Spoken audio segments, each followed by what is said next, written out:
Hello, everyone, and welcome back to another Final Fantasy V Career Day Randomizer match Spring Triplets Bingo Tournament 2024. This is Game 2 between JudgeJoe and Freddeh. This is the second semifinal match of the tournament. JudgeJoe did win the first game, which was a three-line mixed objective bingo, and what we've got coming up here for you is a 5-line boss hunt bingo. My name is JudgeJoe, here with you today with Fiery Blizzard. How are you doing? I am doing well. Excited to commentate this game as well with you. Excited to watch this match. Obviously, I'm hoping for a game 3. I know you are as well. I think our racers, other than Joe, is hoping for a game 3. Although Joe would be also excited to actually play a game 3 in terms of the flag set. But that's obviously not what we're doing. Now we're gonna do this 5-line boss bingo. You want to take us through a little bit with what the settings are for this game 2? Yeah, good question. I haven't thought about it in a little while. I think that what we get in this situation is sort of normal race tiering and one tablet for each of the racers, which means, yeah, it's basically a standard racing seed. And so we will have, in the last race, we saw a lot of really good stuff immediately in the shops. In this race, it's not going to be quite so friendly in that way. But in other ways, the racers are used to trying to clear bosses quickly, and that's what we're going to be seeing again. I think where it's going to get interesting is the metagame in terms of will the racers try and follow each other, get the same bingo tiles, and where and when will there be a divergence where one racer maybe tries to go in an unexpected direction in order to find bosses. I'm guessing sort of near the end of the match. Yeah, that's what I would think so as well. As we have a standard race flag, the idea is we start with World 1 and World 2 open, so that would be Bart's World and Galuf's World. And in order to get to World 3, which is the merged world, we need both the anti-barrier and the bracelet, and then climb up Xdef and defeat Xdef in his castle to get into World 3. And that's where I think the race really will begin. Once we get into World 3, where do our racers go? I know in Joe's first game 2, his bingo was actually deep in the void, and there was no way to get around that. So we could easily see the same thing here, where the question is, do people go to the void and get their 7 bosses immediately, or do they hang around where they can possibly get more key items?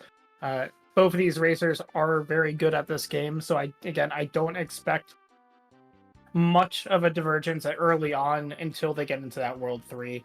One racer may pull ahead a little bit versus the other, but it's going to be their World 3 decisions that decide who is going to win this match. Yep, I would agree with that for the most part. You never know for sure what will happen until we see the race, but I think it's probably going to be clearing bosses as quickly as you can is going to be a big advantage, and then the little bit of randomness in the divergence toward the end. Rom has mentioned in the chat that we're not going to have hint tracking, but we'll try and well, for one thing, that's not all that important anyway, because a boss kill is a boss kill regardless of where the hints might be sending you. But it will be a little bit important in terms of, probably needing to unlock the void to finish the seed. And we'll be talking a little bit about the hints if they're relevant, and I'll certainly be writing them down. So we'll keep track of that stuff for you guys. As our racers are getting ready, the countdown has begun. But it's going to be interesting too in terms of just, in the standard race setting, we start with that one tablet. And that gives us access to 3 items in the sealed castle or Kusa castle. And the question is, what's going to be in there? I know I was talking to Joe earlier today, and his wish is to not see Guild Toss or Samurai, which does trivialize the early game. There are plenty of ways to trivialize the early game. We'll see if we get one of those. I think both our racers are hoping that we don't, because it does end up sort of being a boring start where you're just pressing one button and you're winning. But we do see both of our racers going right into Tycoon Cast, so the standard start here. We'll see also our first hint of which there are 5 in each world, and we'll also see what our starting job is. In Career Day, we start with one job. All 4 characters do start with that same job. And you can find jobs, abilities, and whatnot in shops, and also in treasure chests, and also as rewards, which wasn't always the case. So we'll see exactly what type of power we're starting with. And World 1 doesn't have that much HP overall, and so it's generally pretty quick, assuming that you have one of those abilities that can carry you through. Even that Fire 2 we picked up, if we have Black 3 or Black Mage, will do the job. Absolutely. I saw Life White Magic could also be handy. I remember in the first game between these two racers, we didn't really find Phoenix Downs, so Life spell No. can be quite handy if you can actually use it. Walls Tower Path to the Void, I think, is the hint. Yep. Yes, that is a helpful hint. Yeah, we don't know which Walls Tower that is. That could be the Walls Tower key in World 1, or it could be the Submarine key in Sunken Walls in World 3. If it's in World 3, that's going to lead us to a tablet. If it's in World 1, it could be the bracelet or the anti-barrier. There are only 6 key items that could possibly be Path to the Void given our settings. It's going to be the anti-barrier, the bracelet, and then the 4 tablets. Those have to be the end of a chain, although we're starting with 1 tablet, so we're actually going just with those 5 key items. Now, Dry, this is a little bit interesting to me. If these names are correct, Joe is going to Pirate's Cove. We're getting the Sildra check here, which is generally a high tier item, and White 6 isn't bad at all. But Joe normally doesn't make this. Except that we have a White Mage start, so White 6 isn't as good as it could be. Although the Hunter and was it in another job also there? Steamship Key World 3 is a hint. Yeah, so it was Hunter in Rugor, I believe. I don't know if Freddie picked that up. Nice. But yeah, White Mage I thought it is... was Sildra Cave. Pirate Cave. Either way, we have the Hunter job, I think, at least on one of our racers, and we're about to see what's here in Kuza. So this is an important thing to pay close attention to, the options here. Yeah, the other thing I will bring up as we're looking at these options, Joe also found Slash as an ability for sale and tool, being one of those instant death abilities for any boss that is, quote, non-heavy. And unfortunately for all of us, we found the one thing that neither of our races probably wanted to see, with that job crystal there in Kuza Castle. Unfortunate. Summoner and Bahamut. Yeah, that's pretty strong. The rest of the stuff in here isn't all that great. Doom Black Magic is certainly worth picking up here. The more instant death possibilities you have, the better off you're going to be in terms of those quick boss kills. Of course, if you have something where all you're doing is throwing money, then your best bet is probably just going to be throw money at your problems. That's sort of the thing about Final Fantasy V. At least with, even though Freddie and eventually Joe will have Summoner and Bahamut, you have to win actually a couple fights before you can have the MP to use Bahamut. So if nothing else, there's a little bit of difficulty there, and White Mage, like I said at the start, being the starting job, and then finding the life spell in. It was the Thief Crystal that was with Hunter here in the Pirate Cave. That was the other one, but I don't know if we'll be seeing much Thief use. I can't imagine so. But we do get North Mountain is Path to the Void. Joe is immediately going to go there.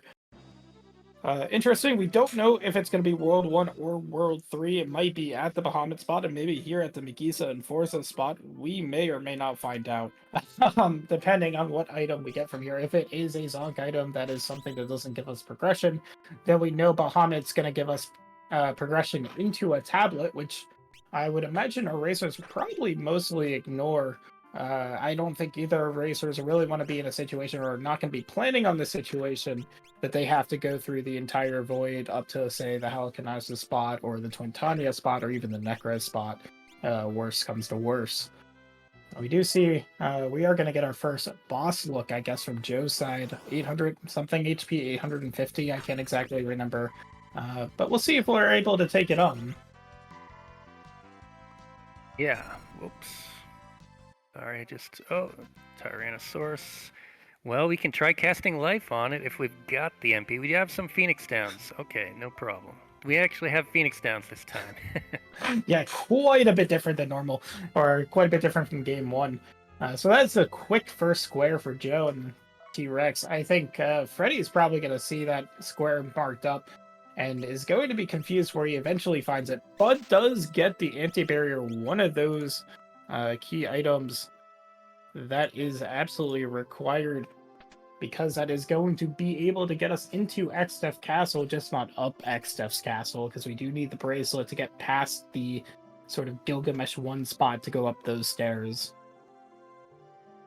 So the chances are that hint saying that North Mountain was Path of the Void was referring to the World 1 North Mountain location.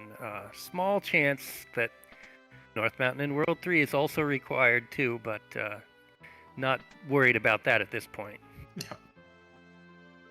The good thing about Summoner Job Crystal, too, a little bit underrated maybe, when you're talking about Bahamut summons, which is long and costs quite a bit of MP. I think it's 66. But what it does actually give you the ability to do is equip rods and then break them, which the White Mage can't do and the Hunter can't do, but Summoner certainly can, as well as having quite a bit of magic power behind it. So definitely not going to be upset with Summoner. Even though you only have Bahamut as your cast, there are plenty of ways to do damage with Summoner as well.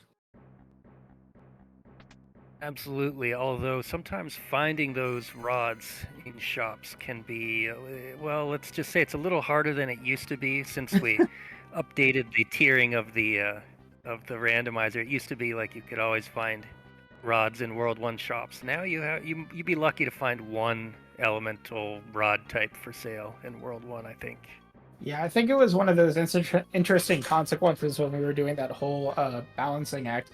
Meanwhile, Freddeh is pulling up Wind Shrine, sort of the traditional start, and Joe is going to follow him here, picking up Golem, which is certainly one of the most useful summons in the game, giving you that physical defense.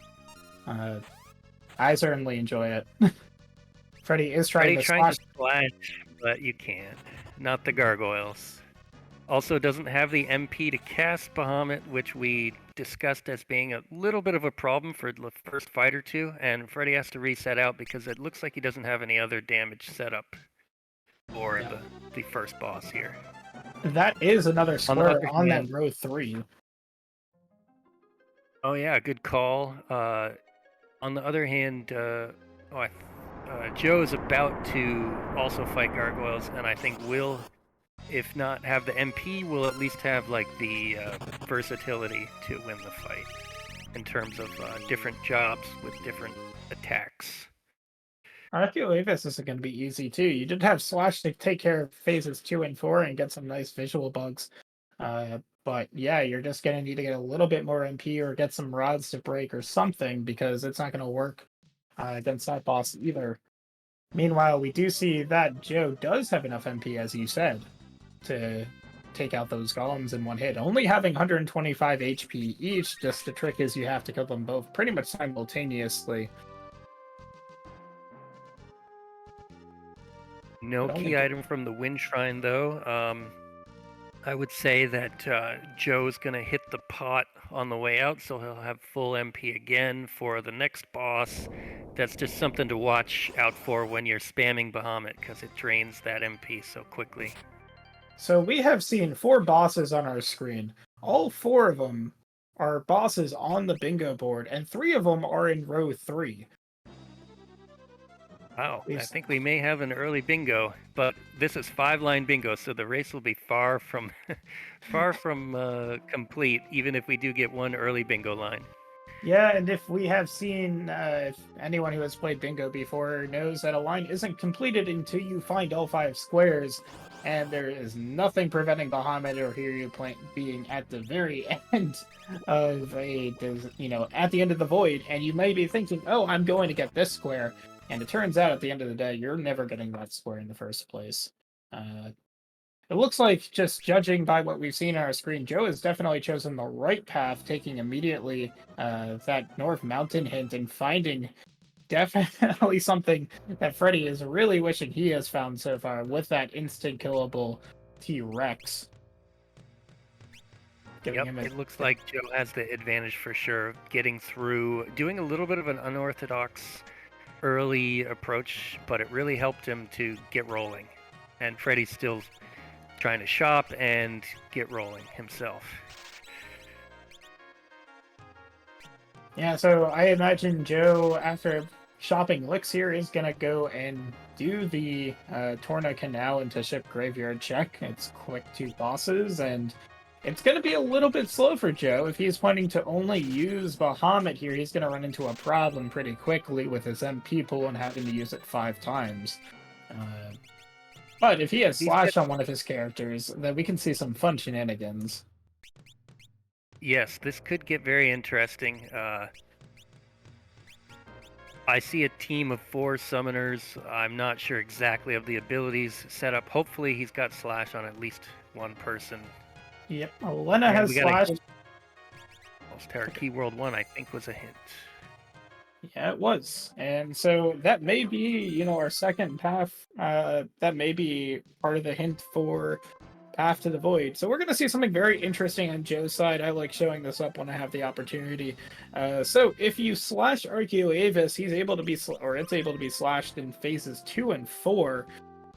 It ends up doing a visual bug here where Archeoavis does descend into the menu, and it will continue descending every time you slash Archeoavis. It does instantly kill that phase, so now Joe's in phase 3. This will take care of phase 3. You can tell that by a pause in the ATB. And now you're able to slash it one more time, and that will be phase 4, and then you'll get a little speech from the King Tycoon saying this is the power of the crystals. And then we just have to kill it one more time by damage. And so that should be what's happening here. I assume we have at least one more person able to cast Bahamut. But this is the full menu bug. Meet Archeoavis. He is currently covering up your menu. Menu boss, trying to prevent you from defeating him by blocking your visible menu. But yeah, this should be over if Joe has one more Bahamut available. Meanwhile, Freddie doing the Tyrannosaurus Phoenix down kill to get started. Getting the 80% chance, or the 20% miss chance. Joe does find someone who does have enough MP to cast Bahamut. Also, Freddie getting that anti-barrier from North Mountain, finally getting levels, is now able to use Mega Flare to his heart's content, whereas Joe is finishing the menu boss up. Luckily, the Torna Canal to Ship Graveyard does give you a full heal, so there is no need for a tent or anything after this. You should just be able to go right into the next boss, as you will.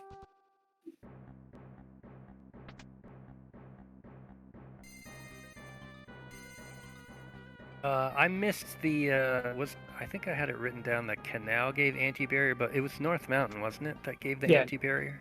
North Mountain gave anti-barrier. Okay. Somebody managed to mark that for me already on the tracker, which is all good.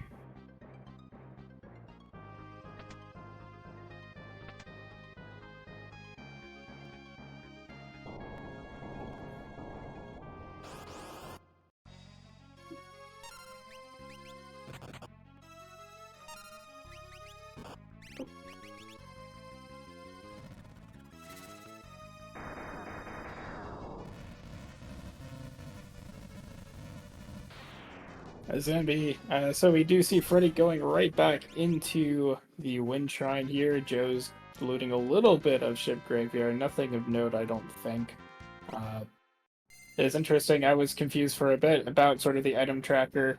We did get a little bit of background information that apparently the anti-barrier is split up to 2 parts in this, so that's why you have 2 items currently marked for the anti-barrier. That's good to know. Yeah.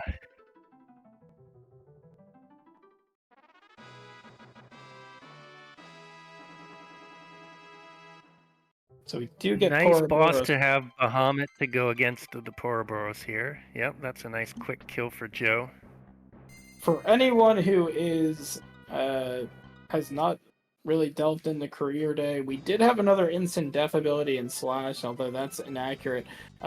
You might also think of Odin, but if you use those abilities, what's going to happen is they're going to be able to life to themselves, and it's not going to be successful. Although in this particular spot, it wouldn't have mattered because they don't have the 50 MP required to cast life to.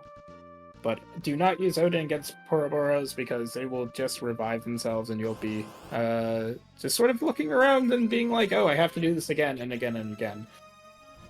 But that is nice. I believe that's the first boss we have seen that is not on the card, because Shiva is on the card as well. So that's going to be another square. We're really clicking up squares. I got to imagine it's going to slow down at some point. Joe managed to also get the Mirage radar out of clearing the ship graveyard there, which is a really nice thing to have later for shopping purposes, if nothing else. And it does also open up North Mountain World 3, which, well, it's an option as well. If you, after you're done shopping, I tend to go straight there. Yep. We also did find ice rods here. About to go down. Ooh, that is great. Great to see some rods in World 1 for a party that has Summoner and can take advantage of that. Absolutely. Ornachar, not a key item here at this meteor for Freddeh, and I feel like Joe probably already did that check. No, this is Waltz. I'm not sure if he's done that. No, he has not. But when he completes this, if he completes it, he'll be able to mark off that Shiva. And the only difference here is the Archeo Avis. In terms of the bingo board, Freddeh does know where that is.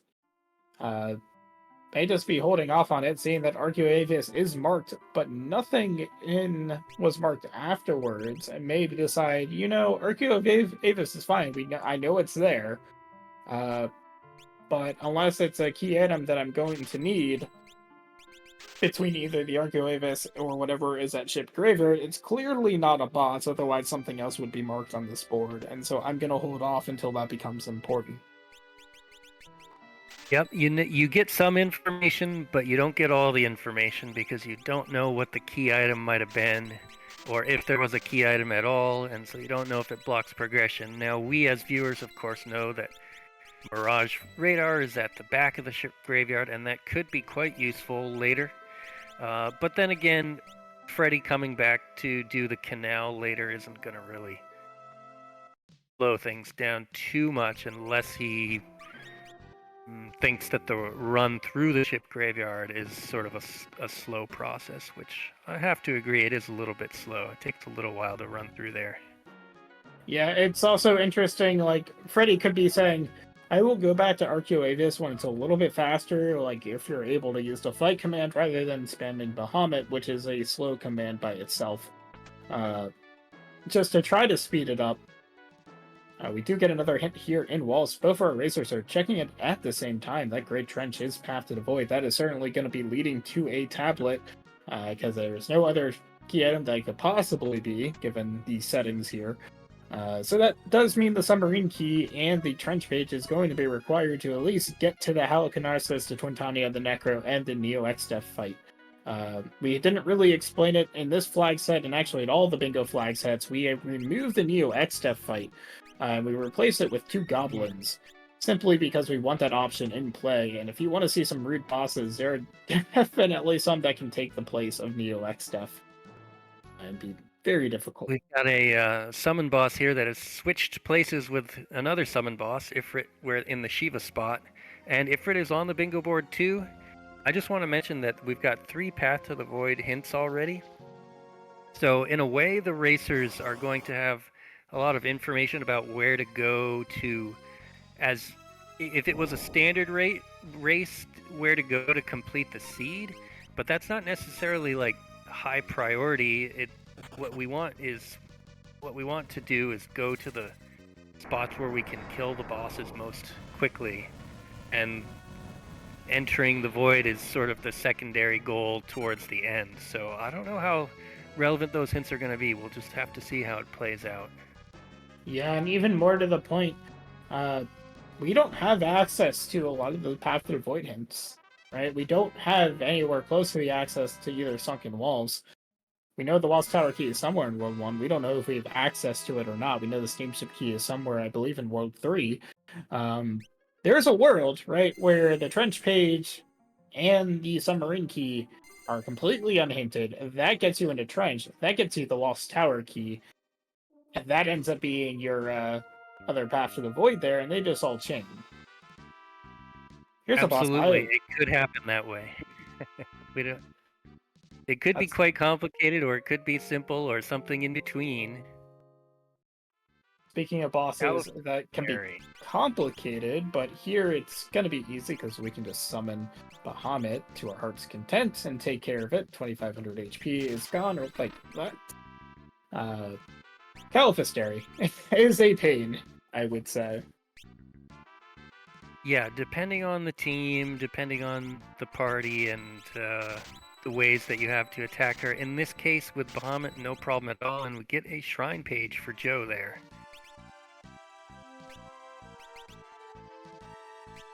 And then we're going right to the big bridge. Might as well, since you have the big bridge key. This is a pretty efficient check. Freddie's going to be giving us a hint in just a minute, and Sandworm is another boss that we can take care of with Bahamut. Yeah, otherwise No this would be a counters. pain. Yeah, summons for the most part do not draw counters from Sandworm, so that is pretty handy because a lot of the other jobs have issues with Sandworm. Anti-barrier World 1, I think, was the hint that we were just given. And Yep, we already have that. It's not that useful. Not really. We're gonna need, I believe, just 2 more summons here, especially with Galuf not having nearly enough magic power, or a lot of magic power.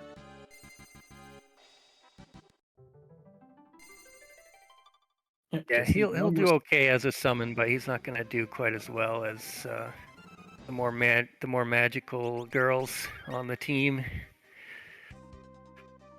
Yeah, and as I think I was alluding to, we are seeing sort of similar pathing between Freddie and Joe. Joe making the call early to go to North Mountain and taking that early T-Rex did give him quite a big advantage early on, but we're going to more than likely see that go away quite quickly. And again, it's going to be, what do our racers do towards the end game here?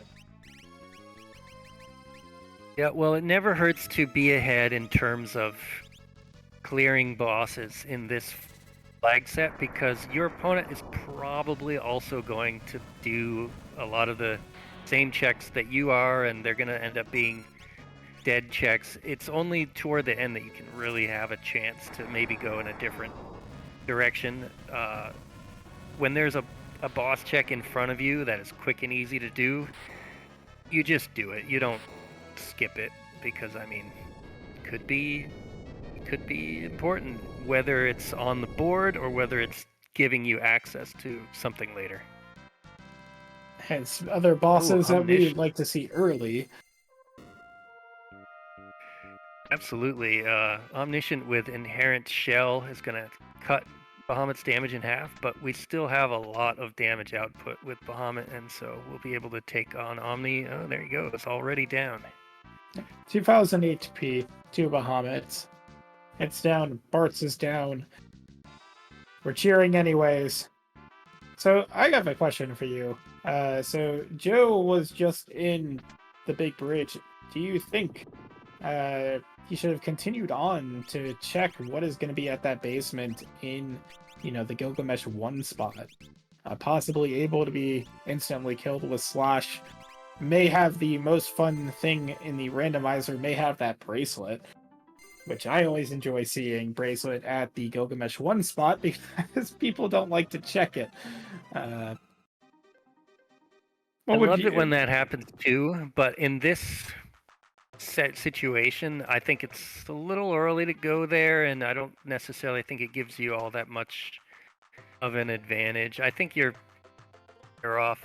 Submarine Key World 1, another hint for us. That's interesting. But I think that you don't I think there's just too many easy World 1 bosses to kill first before I would dive into Exdeath Castle. In theory, there's one chance there that you could get the bracelet, but there's multiple chances, other easier places that you could get the bracelet. So, And in addition, it's not like you aren't going to clear World 1. In a boss hunt, you're going to. If this were, a actual standard seed race to Ned, I think it's probably more acceptable to just go and check what the Gilgamesh 1 spot is. Because you don't care what bosses you don't fight in World 1. Whereas here you absolutely do. You're more than likely going to be doing this anyways. They're not going to get much easier, because again, they have low health. So yeah, just go ahead and do that, and then you'll be able to get through the Gilgamesh 1 spot a little bit faster because you'll have a little bit more power behind you. Joe is finishing up that Gilgamesh 2 spot. Freddeh does know where that is, just wasn't able to kill Gilgamesh 2 at the time, considering he was at pretty much level 2. But there is that center square for this board. We got a nice little X sort of diamond, the Shiva snowflake pattern going on here. Beginning of it.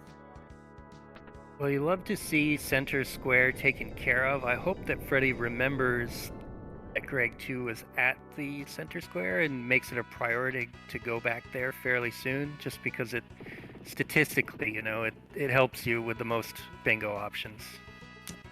We do see Joe going to the catapult along a meteor. Freddeh is going into the Hiryu Valley, picking up Blade magic, which is also very nice if you have Mystic Knight, because we don't actually have another way to inflict break on bosses. We don't have the Shout Esper at this point, so that may come in useful if we get a Mystic Knight.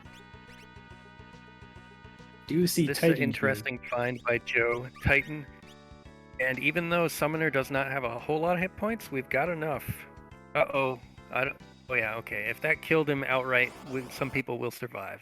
Just 2, but good enough. We'll take the win. Yep, and we do get Gilgamesh 1. Oh, very nice. It's also on the board. This will probably remind Freddeh that he can go and take on Gilgamesh 2 as well. I'm sorry, what was that Joe picked up? It was the Waltz Tower key from the catapult, so he'll probably chase that right away. It's an easy World 1 check. Nice to get it out of the way early. And possibly Path to the Void. We don't know. Right. Yes, there was a hint about it. Oh, we've got Gogo here. Can we blast him away? I wasn't paying attention as... Oh, this must be the Lonka meteor. We don't have quite the power to take out Gogo unless we really risk... You could risk it. You could cast Bahamut twice and that would probably win. It's just that he's going to counter... Yeah, he's going to counter and kill you if you do it that way, so I don't think that's a good idea. I mean, Joe can definitely take a risk here and think that he can get 2 summons off of Bahamut and just hope that Gogo decides to meteor the same person like 4 times in a row, and then hope Gogo doesn't hit second meteor or a third meteor and can summon Bahamut a second time. But Joe does look like he is going to say either A, I don't know when the last time Joe saved, and doesn't want to risk it, which is very much a possibility. And it's just going to wait out the 2.5 minutes for Gogo to do his script. Meanwhile, Freddeh does use the Dispel. Dispel by Freddeh. Yeah, we did find that, I think, in the Wind Shrine. And this should be a one-shot of Omniscient then. Oh, not quite. It's still going to take 2. Oh well. It was close. That was a Bahamut damage worthy of Galuf. I see on the tracker that the waterfall page is lit up. I missed what spot Freddeh got that in, but I'll try and figure that out. That was the Hiryu Valley. The Gilgamesh one gave the falls page. I remember him running through there. I should have known. So we'll see where Freddeh goes. He has quite a bit of World 1 to catch up on, while Joe, again, is just sort of sitting here. Welcome to Gogo. It's always very interesting to run to Gogo, especially late in a race seed, where you're just like, well, my opponent has to sit through this as well. It gets a little bit more concerning if it's, say, at the apocalypse spot which is, completely optional, and you're kind of just sitting there like, is the save point really worth the time? And depending on who you're racing, you may just make the call just to reset out immediately or not. Yeah, I like to one-shot Gogo if I can, so I like to try and reset out and then come back later. This spot is not particularly high HP, but it's high enough that it would take a while before you came back. So I can't really fault Joe for waiting it out. We'll see what Freddie does when he gets there. Oh, there's a sandworm bait for Joe at the last meteor, which honestly, I think it's Tycoon, yeah? No, sorry, Honka. It was so long we had forgotten where it was. Yeah, it did take a while. And I don't have anything written down for Tycoon Meteor. I'm not sure if I missed it or if Joe faded that one. Nope, it was Black 5. It was where that Omniscient was.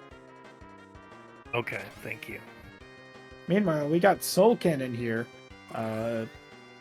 On Should the go down board. pretty quickly. Yep, on the board. That row 2 looking really nice, and then you have that one square in column 1 R2 that you really, really hope is somewhere fast. If you're talking about bosses you absolutely do not want to see at Neo Extef or even Sunken Walls, Necrophobe is probably up there in terms of bosses that you absolutely don't want to see. There are only maybe 1 or 2 bosses I would less like to see than the Necro, but is getting the submarine key as well. That opens up a lot. The sub key is pretty important for access to many areas, obviously underwater areas, but really nice to see that when you want to have a lot of options of places you can go to kill bosses. Yeah. And Freddeh is going into the Gilgamesh 1 spot, it looks like, is going to chase that early. We'll see what happens here. I'm curious what this boss is. Joe is taking this Waltz Tower key. Is actually going to probably know from this whether or not this is going to be your Path to the Void, or whether or not the submarine key has to be used. Iron going down with another Mega Flare. I don't think we've gotten out yet for instant killing, but we'll probably find it sooner or later. It could, heck, even be a reward here. I used to read Black Magic, so Sunken Walls is going to be the play once we get into World 3 if you want a way to a tablet. Meanwhile, we do have the, quote, Iron Claw fight here. We never really clarified whether or not it has to be Iron Claw or if the Sergeant works. I think we've just sort of decided that the Sergeant is acceptable, otherwise it can be kind of annoying. I don't think we have a square for just Sergeant, so this should populate that square and defeat Iron Claw. Yeah, okay, we're noting our rules expert in chat, Rom, is mentioning that it's all good to defeat the Sergeant. Don't have to wait for him to turn into Ironclaw. Oh, Freddeh just got the Elder Branch from that, during that spot. That is kind of interesting. Yeah, whereas Joe's going to Moogle Water, the Elder Branch is interesting not only because it opens up the boss in Moor Forest, which actually has some decently tiered loot as well, but also is required to get access into the Fork Tower, which has another 2 bosses. And we actually know now that it's going to have our Ifrit's Fire. Thank you, the Moor Hint, for having what is Moor Forest going to have for us today. So that's going to open up another boss by Ifrit's Fire in the back of the library. Big Guard Blue Magic being that chicken knife. We're not going to see what the Brave Blade chest has, whereas Joe runs into Apocalypse. Our resident Blue Mage is going to take a little bit to go down because he does have high magic defense, but is still doing 2,000 with that Ice 3, with the Ice Rod I believe that he had equipped.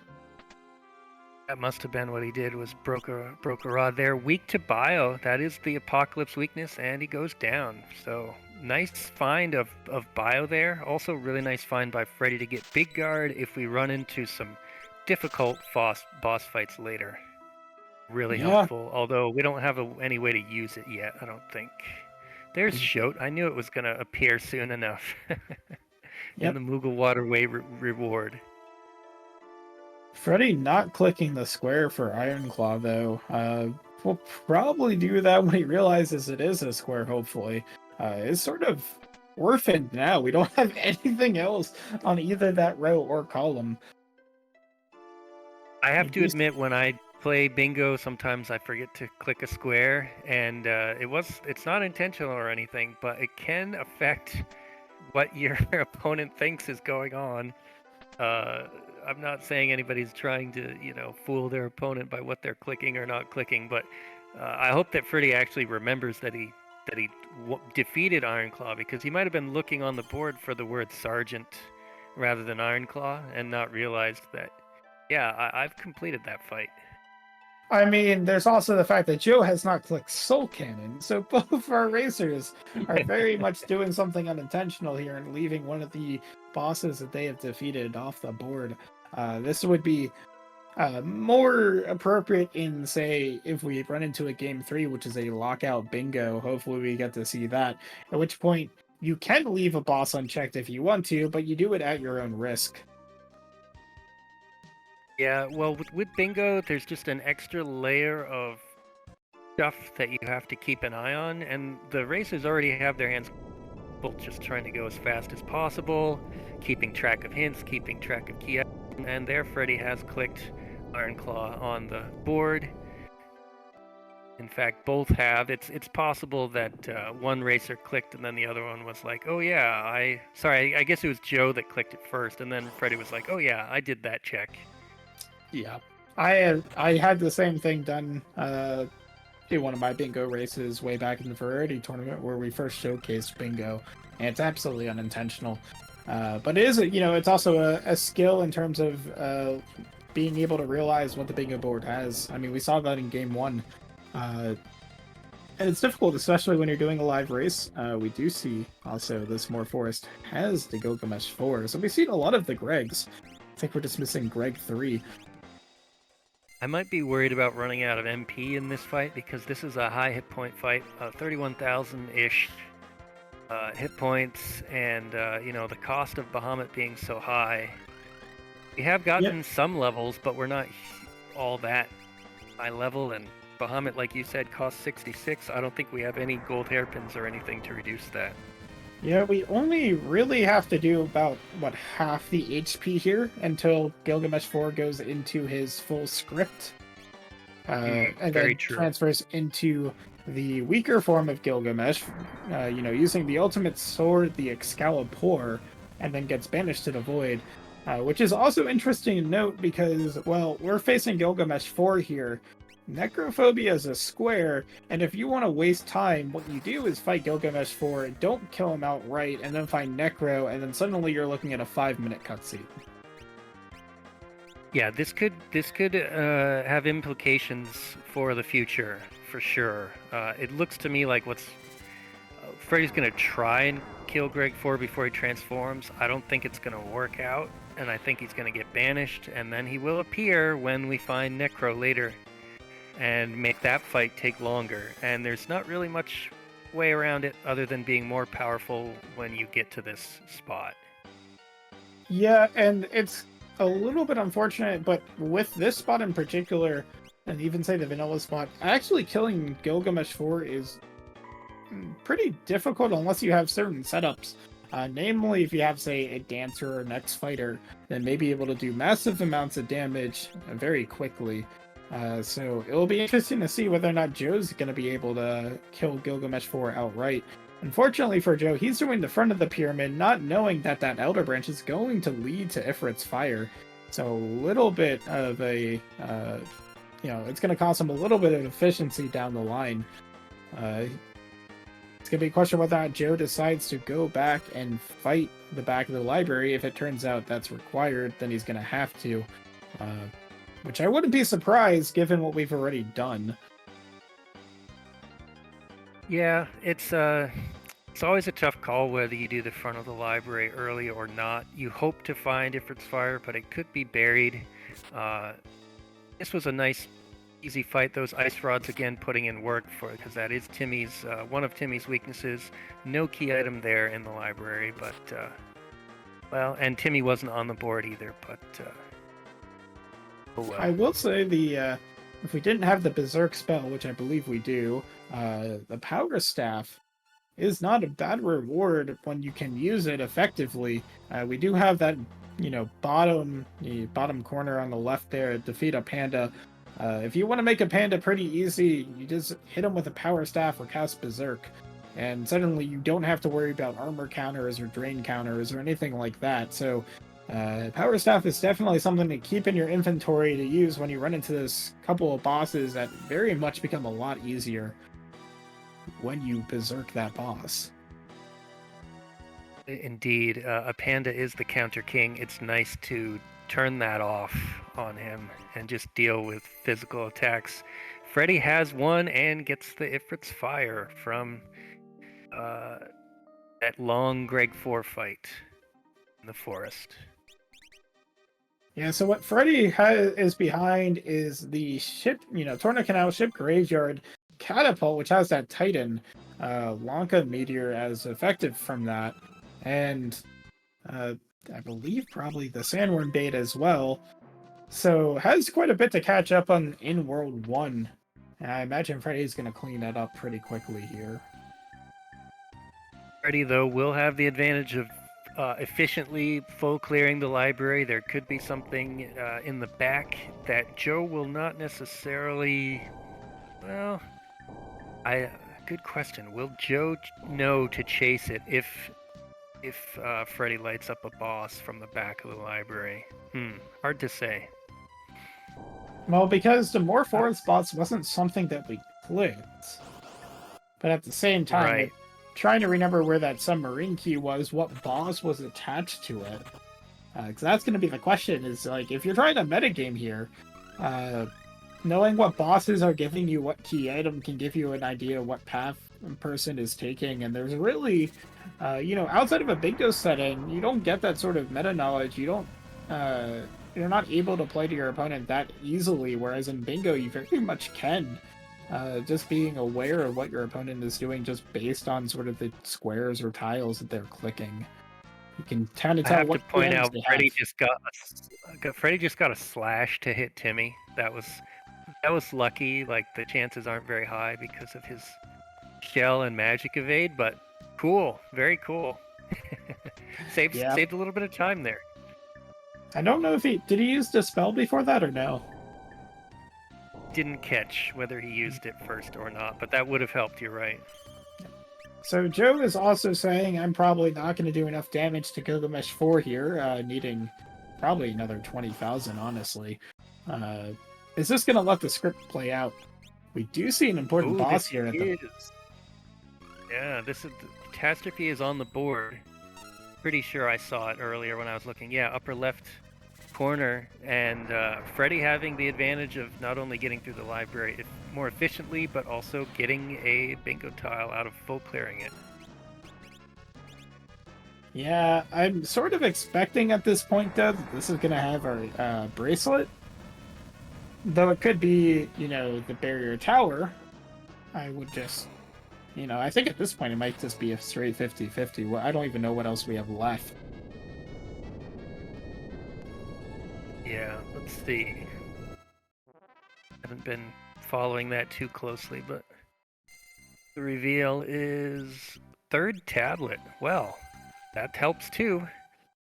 Tablets are our ticket into clearing the void if necessary, or at least getting through the void a little ways. Yeah, so what's interesting, of course, if we were playing a standard seed, right? And all you needed was the 4 tablets and the bracelet. We are legitimately, at this point, the only thing we don't know is the trench page. And once we get the trench page, that's going to be access to all 4 tablets, because we know Sunken Walls is going to have a path in there, although that could be the trench page itself. But if it's not, then we're going to know where our last 2 tablets are going to be coming from. Yes. So the question is, will Joe go back to the library, or will he say, "Oh, I was just there. It seems inefficient to go clear the back of it. I'm gonna just press onward instead." Well, he is going back to World 1. Yeah, And I think Joe the only having sort of the lead on the bingo board probably makes him confident enough that he can go right back to the library, and that's what he's doing. Yep, makes sense.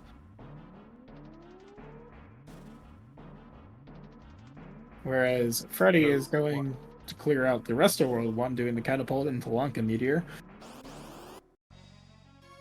Right, which we've already seen. Joe guessing right here if it is what's going through his mind, that the catastrophe is probably located in the back of the library. And at that point, he can probably start guessing what his lead is going to be. Um, probably looking at a good 5-minute lead, if not a little bit more, because of that go-go that Freddie is more than likely also going to have to sit through. Yeah, oh yeah, absolutely gonna have to sit through it. Let's see, I think I just saw Waltz Tower key gotten by Joe. Let me see if I can, yeah. Sorry, by Freddie.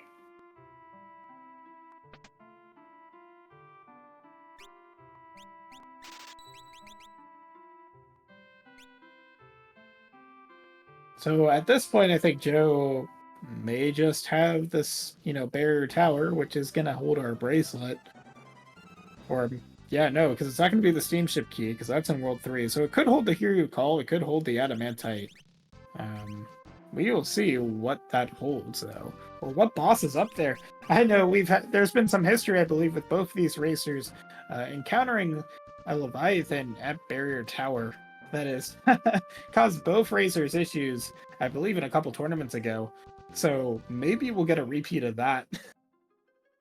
One of the things that has happened in this race is that because Summoner is so strong, we've leaned on it so hard that we don't really have much going on in terms of our other jobs, and we don't really have much going on in terms of physical at all. Like, we've sort of skipped shopping, we've skipped a lot of sort of rounding out of the team, and so if you run into the wrong boss, something like Minotauros, I mean, you can break rods on him, but he's on the board. We might have to, good chance we'll have to beat him. And also, if you run into just the wrong other boss, it could cause you some problems. Like Leviathan has a 1/3 chance to counter magic with Tidal Wave, and that will, if not wipe your team in 1, will certainly wipe it in 2. So yeah, I that got could be a problem. Yeah, no. 921, I think maybe at this spot would be able to last a single tidal wave. But we will see. Maybe this is going to be friendly for us, or maybe it won't. That's the fun of it. Let's find out. No, this a lobster. 20,000 hit point lobster, which is, I don't think we have the ability to do anything advantageous against it. We don't have Bolt 3, but we can use this Ice 3 instead. Yeah, not too scary. It's just going to occasionally knock down 1 or 2 people to, critical HP, but otherwise it's just going to do physical attacks. So that golem is going to come this will be a win. Yeah, Yep. it's just going to take a little longer than you might want, but everything's going pretty smoothly so far. I can't really complain. But I will say that I would like to see the racers forced at some point to sort of round out their team and be a little bit more diverse than Summoner owning the game. But Summoner really does own this game, so I can't blame them for doing what they're doing so far. Yeah, I am sort of in the position that Joe does quite a bit, where I lean heavily on mages, the sort of my play style with Career Day. So I'm not surprised. There is that bracelet on top of Barrier Tower. We now have access to World 3. We also have access to the other 2 bosses in X-Steph's castle. We're going to see them all. And then we'll see where Joe goes from there. I almost have to imagine he's going to take a quick trip right into Sunken Walls going into World 3, but we shall see. Freddie finally going back to the Archeo Avis fight at the canal, which we talked about before. We know that in the end, if you continue through here, this gives the Mirage radar. And I think that Freddie probably felt, I can't leave that sitting. He sees 2 tiles on the bingo board that Joe has that he doesn't have. And so he's like, nah, I better clean up whatever's left here in World 1. It'd be nice if we could do it fast. Yeah, ice is kind of fast as long as it's not the ice absorbent form, which is coming up next, I think. There you go. The Bahamut is actually a little bit slow in terms of animation time, so it's nice to move away from it when you don't absolutely need it. Joe did pick up not only a Wizard Rod in that chest, which is very nice to pick up when you're doing any elemental damage, but also picked up the Ninja Job Crystal. We may not see it as sort of used as a Job Crystal, and there's a second Wizard Rod, but you were talking about that Minotauros earlier, and there's a really nice interaction with Minotauros and a certain item in the game. We don't have it quite yet, but if we do find an Assassin's Dagger, there's your get out of jail free card with Minnow. You just toss the Assassin's Dagger and it goes away. We also got a Mirage Vest, which, due to the Super Nintendo version, we can basically infinitely glitch to give us instant or infinite uses of the Blink status, which is also a way you can safely deal with Minnow. So we'll see probably a little bit of that in conjunction with each other. Yeah, I gotta say, the Exdeath Castle chests are often really good. They're just sort of a step up from anything else in World 2. So when you come into the castle, you kind of have to have faith that it's going to pay off for you. 2 Wizard Rods and a Mirage Vest. What was that, a ribbon just now? Yep. That's really good stuff. We can't use it all right at this moment, but it will prove to be quite valuable. And look, our friend Necro, this is going to be a long fight. Yeah, we can summon Showed on the Barriers. I would actually or you can Bahamut them. Yeah, I would just do a couple Bahamuts. Yeah, I agree, because the Showed is going to take a minimum high HP spot. Yeah, 15,000, 20% for each of those barriers. So yeah, a couple Bahamuts, the barriers go down. You can put up Golem if you want, but eventually, when Necro gets 6,000 damage being done to him, we are going to see Gilgamesh 4 sort of appear, right before his vanilla location and be treated to a speech that is way too long. Yeah, this is gonna take a while. I'm mostly gonna be focused on Freddie's. What's happening with Freddie? Gets the Mirage radar just now, because yeah, Greg is gonna talk over there on the Necro side. Because this is a chance for Freddie to catch up a little bit. Question is, when Freddie gets to this same fight that Joe is in, whether he will have enough information to safely fade it. My guess is you can't fade it, because that's a line, right? Yeah, I mean this is going to be a bingo for that's Joe. Right. My bad. I forgot that Necro is on the board too. Yep. Yep. So they're both gonna have to do it. They're both gonna have to sit through the long fight, and Joe already knows, because he followed Freddie to the forest, that they're both gonna have to do this. So he's not losing any time by having to sit through it, because they're both gonna have to sit through it. Yep. If this were, I believe, the Pixel Remaster, you can actually still damage Necro during a script, or you used to be able to, which would speed this up quite a bit, because 2 more Ice 3s would have killed Necro here. Unfortunately, we can't do that in the Super Nintendo version. If we had Thief or a way to steal, we could steal some Genji stuff.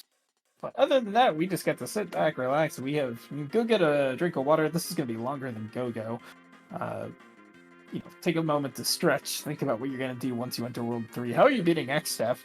Those type of questions you can start thinking about during this sort of scripted speech. Yeah, this is a really good time to, as you said, look at the board, reassess your strategy, look at, like, think about how you might deal with some of the bosses that are on the board with the current team that you have, contingency plans, all that. And it's nice to have little breaks like that within the race to maybe catch a mistake that you've been making or something like that. But I wouldn't say anybody's really made any major mistakes yet. We're just doing boss checks as fast as we can, which is a lot of what this flag set involves. Yeah, I want to say a big reason again for this sort of gap between Freddie and Joe. Joe, I think, has spent quite a fewer time or less time actually shopping, but also Joe just got off to a much faster start with finding the early EXP, whereas Freddie had to flounder a little bit. But again, we have plenty of options once we get into World 3, so we're going to see what our players do. Do we go up to Fork Tower? I know Joe likes Fork. That gets you 2 bosses, but we also have Shrine Page, and also gives you 2 bosses. Falls Page, which is, again, 2 bosses. Sunken Walls, which we know is going to be Path to the Void, may just give you the Trench Page, which gives you another 2 bosses. So, plenty of options. We also have the Void itself, although I don't think we're nearly at the state of the board where we're going to dip into the Void. It would be an interesting play. You mentioned Joe liking to go to Fork Tower. If he goes there, that could play out in a very interesting way, because if you don't succeed the first time and your opponent does, then you've lost time. And if you run into Minnow with a team of summoners and you only have 2 of them, you can try and break rods, but there's also a decent chance he kills you because you can't cast Golem to block him. I feel like it would be pretty risky play to go to Fork early, but we'll see if Joe does it, because he's not afraid to take risks. Yeah, again, Speaking of risks, does Freddie try and kill Gogo with some sort of super powered magic, or is he going to wait this out? What do you think he'll do? I don't. An Ice Rod Ice 3 isn't gonna, I don't think, kill Gogo here. You're still gonna be risking however many counters Gogo decides to do. Because again, we just don't have the damage output to take care of all the HP, I don't think. So it looks like we're actually gonna go Haste here. Which means I'm guessing we are going to try and I guess trying to haste Go-Go. That doesn't have the single haste spell, which I believe was actually for sale in Crescent Island, if I remember correctly. But otherwise, it seems like he's just gonna stay here and wait the timer out. Yeah, he wanted to haste Gogo, as Rom mentioned in the chat, but haste 2 only targets your own team. One of the sort of advantages of having basic haste is you can use it on enemies. If you have an Ice Rod and did Ice 3, I think it would be close on killing Gogo, but if you don't hit the damage threshold, you're basically dead. So I can't blame him for playing it safe. Meanwhile, we have Hiryu playing at the Gilgamesh 4 spot. You could continue, you could set up your team with Slash and attempt to kill the big flower with Slash, and it shouldn't take too long.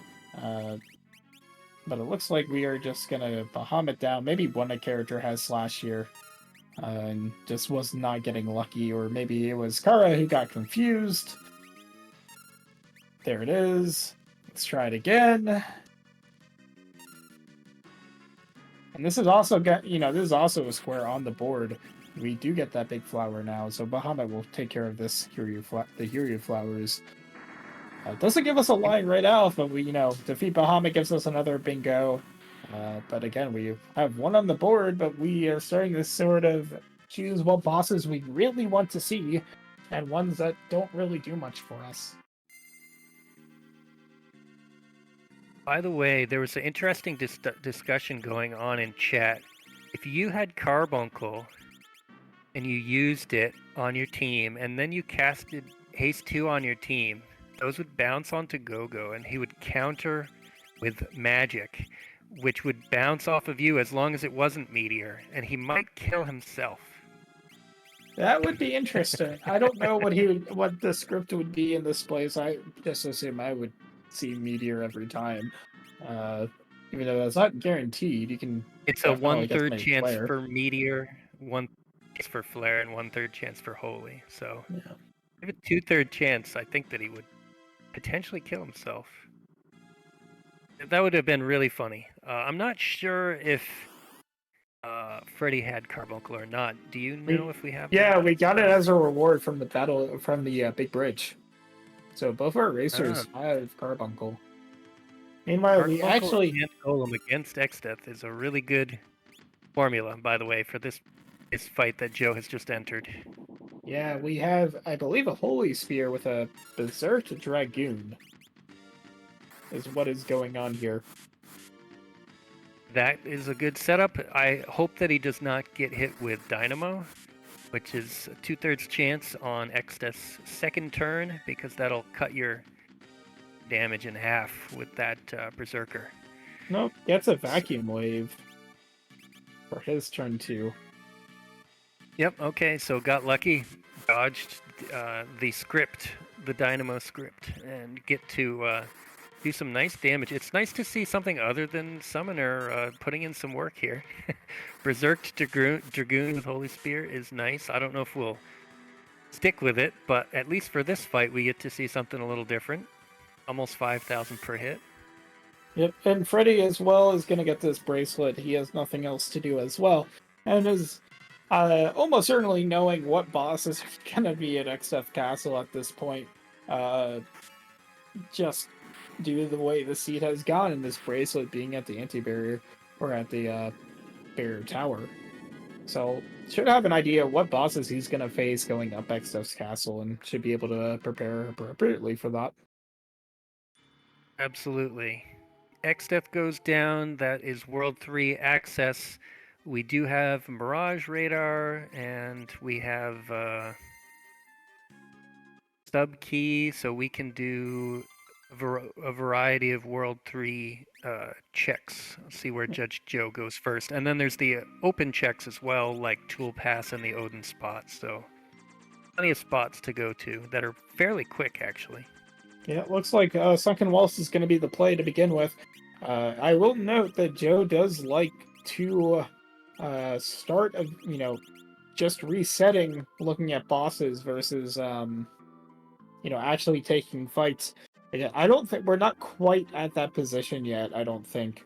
Knowing the Steamship keys in World 3, knowing the trench pages there, not having 2 of the tablets. But I assume eventually we're gonna have, excuse me, Joe is reset out of bosses that aren't on the card rather than actually fighting them. And so it's going to be interesting when Joe starts pulling that trigger. He knows at this point that he is going to be ahead. So no need to go that aggressive quite yet. I'm looking at Freddeh here taking on these dragon bosses at Barrier Tower. I don't remember Joe taking those on. Do you recall if he did or not? Joe does not. Does not fight those. Nope. Okay, so again, that's potentially a little bit of time lost, but also potentially a nice reward could come out of one of those chests for Freddeh. The first one being the Genji helmet was not very helpful. Unfortunately, you cannot break Megisa, but you can certainly slash. You can use Odin. As long as you do that before Forza shows up, we do get the slash hit from Bart's, and there goes Megisa, 24,000 HP gone from her side. We see and she was that on is the board, and ooh, trench page too. So we have one tablet that we don't know where it is because the trench page and the Walls Tower must have been hinting the trench page here, and we know the trench page is going to lead to eventually a tablet. So, I mean, we can check Mirage. I think we still have 1 or 2 more Path to the Void hints. That should give us an idea where that 4th tablet is. But I assume Joe's going to go right into trench. Yeah, it looks like that's Joe the now route he's taking. has all 5 of the World 3 hints available to him, and just for informational purposes, we'll hopefully get some useful info about how to get the 4th tablet if he cares about it. No reason not to chase that, and also quick boss fight right here at the front. And Joe sticking with the Angry Dragoon for a while, which I am enjoying.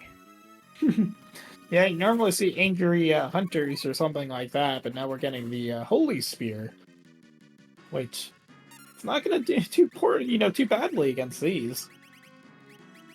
Sure, yeah. I mean, it's not bad at all to have a strong attacker that attacks early on in every fight. There are a fair number of bosses in the game that absorb holy, though. When we roll into those, we would hope not to.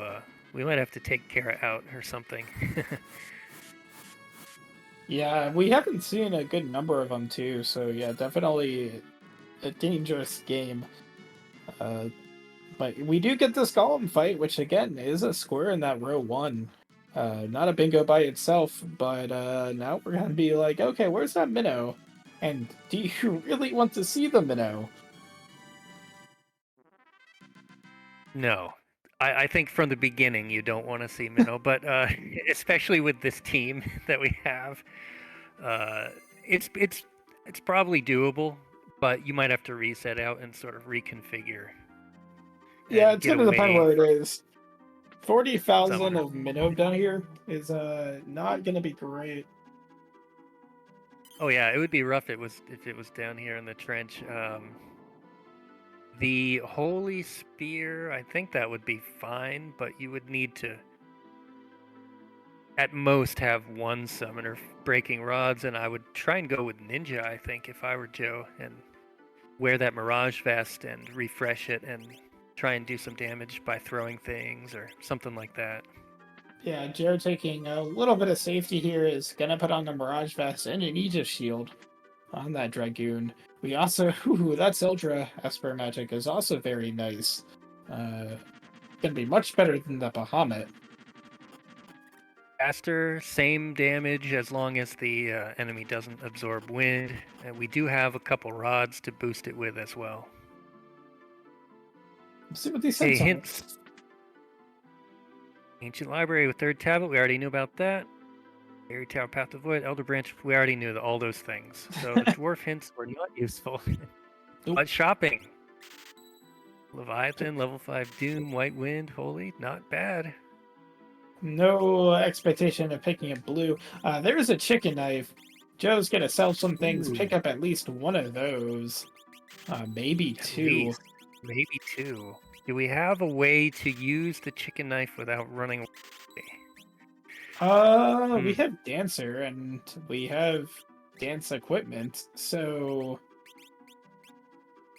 Do we have like, dancer? or sorry, we have dance. Oh, dance ability. Well, you can always just roll the dice. When you don't try and run away, the damage will be very high. So it looks like that's what Joe's doing. Joe loves the Berserk ability, and so now it's not Angry Dragoon, but it's Angry Double Chicken Knife Ninja. Yeah, no, I'm very surprised. And Joe likes to dance, but I guess if you don't have a way to put up a dance item, then definitely loses his luster there, going from a 50% chance to a 25% chance of sword dance. But that would certainly be ideal. I imagine maybe too late to master ninja, honestly. But freelancer or mimic would not be bad right now. Joe has that 1 hit point on everyone. Does he have any healing? He 3 has a high white potions. mage. Yeah, you could activate your white mage, and maybe we've got some basic curing spells of some kind. This team's is going in with pretty low HP. Joe hoping for an easy fight. I would not call this an easy fight with his team. He can put up golem, but each of these has 10,000 hit points. Yeah, no, this is maybe see what the ninja damage is. I don't know. This could be rough. So the problem here, right, is so let's say the Berserker is causing a little issue here. You might be able to go with like 2 Bahamut and then quick spam 3 Bahamut before the Guardians decide to do their AoEs that will kill you. but it's really just playing a game of sort of monitoring each of the crystals' HPs, because once they get very angry, about 40% of their health, 40% of their health left, that's going to turn into a pretty bad time. I don't like Joe's play here. I think the play is to use Slash. He does have that on at least one person, and you just keep Golem up. Like, Golem has already fallen off, so now it's actually hitting. We're actually taking physical hits, and now he's also angering the crystals, and they are casting spells. So I think it's a winnable fight, but he's going to have to just change his approach. Yeah, I think the Berserker... Take Berserk off, too. Yeah, off that ninja. Move it to the back row. Maybe give it Slash instead for this fight, at least. Joe is thinking 4 Bahamut's are going to do this. Card does have a decent amount of magic power, but the ninja job... Well, okay, we have summon 5, so that gives you the summon magic power. So should be fine there. Again, we just need to do 10,000 damage, and we need to do it in such a way that we don't get any AoE spells going off of the those Guardians, because those are really the big problem here.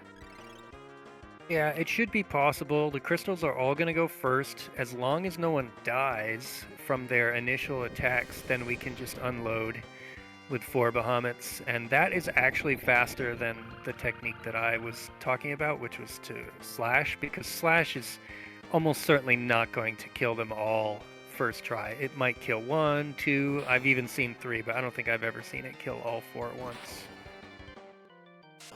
So that was sort of the best case scenario, because we should be able to summon Bahamut 3 more times and just get this fight over with. Shouldn't have to do any run buffering. We do see Freddeh getting through that Necro spot, or the Carbuncle spot with that Necro at the end of Gilgamesh 4's script there. Is going to find that Hiryu plant at the Greg 4 spot, and then we'll face his X-Stuff and see where he goes after that. Yep, and Joe hopefully doing enough damage. I haven't looked at the numbers, but I'm pretty sure this will take care of it. The last Bahamut to defeat the Crystal Guardians. Yep, that's plenty of damage there. Sort of actually all hovering around about the exact damage that he needed to do, but enough variance. Getting that steamship key, which gives another 2 bosses, is also going to at least lead to 1 tablet. It'd be funny if it led to both. But we knew that was in World 3 somewhere. Also picking up the mix ability, which if you want to talk about broken abilities in the game, there's one of them right there. The mix ability. Yeah. You have Revivifies, you have some other consumables, and suddenly nothing in the game worries you too much. Did the racers at all pay attention to where consumable items can be bought? I would argue that they have not even gone to that many towns, so might have to search a little bit to find mixed ingredients, or just go with what we have and use it a little bit sparingly. I mean, that could be interesting for sure. The other question you have to wonder about mix is, at what point does it help? Obviously, it helps for bosses with a lot of HP, so maybe like the Falls Page boss, or maybe something very deep in the void, but otherwise, is it really going to be worthwhile for the next 10-15 minutes until we might be able to say we have 5 lines of bingo? So it's nice to have in the back pocket, but not something we have to worry about immediately. Again, knowing that we don't have to contend with Neo X-Stuff at the end of the seed. It's again, nice to have a very broken ability, but absolutely not necessary for right now.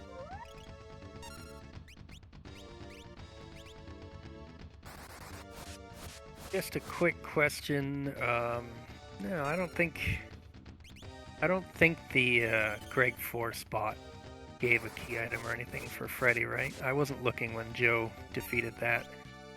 No, it gave the Holy Spear. Oh, right.